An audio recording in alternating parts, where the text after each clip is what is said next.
ನಿನ್ನೆ ರಾತ್ರಿ ಇಲ್ಲಿ ಗುಡ್ಡದ ಮಣ್ಣು ಪೂರ್ತಿ ಬಂದು ಇಲ್ಲಿ ಕೆಳಗಡೆ ಇರೋ ಮನೆಗೆಲ್ಲ ತುಂಬಿದೆ.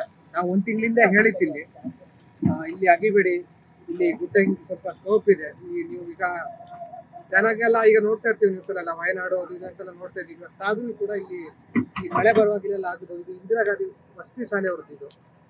ಇವ್ರು ಅಗದು ಈಗ ಮತ್ತೆ ಈ ಕಡೆ ರಂಗಮಂದಿರ ಇದೆ, ಎರಡೂ ಜನ ಅಗದು ಇಲ್ಲಿ ಚರಂಡಿಗೆ ನೀರು ಬಿಟ್ಟಿದ್ರು. ರಾತ್ರಿ ಮಳೆ ಸ್ವಲ್ಪ ಜೋರಾಗಿ ಬಂತು, ಈ ಮನೆ ಒಳಗೆ ನೀರು ನುಗ್ಗಿದೆ. ಈಗ ಒಂದು 2-3 ಲೋಡಷ್ಟು ಮಣ್ಣು ಮನೆ ಅಂಗಳದಲ್ಲಿದೆ.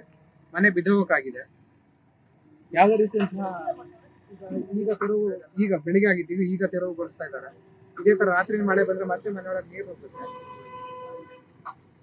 ನಮ್ಮೂರ ಗ್ರಾಮ ಪಂಚಾಯತ್ ಸ್ವಲ್ಪ ಈ ತರ ಬೇಜವಾಬ್ದಾರಿ ಕೆಲಸಗಳು ಜಾಸ್ತಿ ಆಗ್ತಾ ಇದೆ. ಈ ಕಡೆ ಯಾರು ಹೇಳೋರಿಲ್ಲ, ಕೇಳೋರಿಲ್ಲ. ಈ ಬಗ್ಗೆ ನಮ್ಗೆ ಏನಾದ್ರು ಒಂದು ಪರಿಹಾರನ ಕೊಡಬೇಕು. ಈಗ ಅದು ಮಣ್ಣಿನ ಮನೆ ಬಿದ್ದೋಗಾಗಿದೆ, ಅಂಗಳದಲ್ಲೆಲ್ಲ ಫುಲ್ಲು ಕೆಸರು ನಿಂತಿದೆ, ಅದನ್ನೆಲ್ಲ ತೆರವುಗೊಳಿಸ್ಬೇಕು.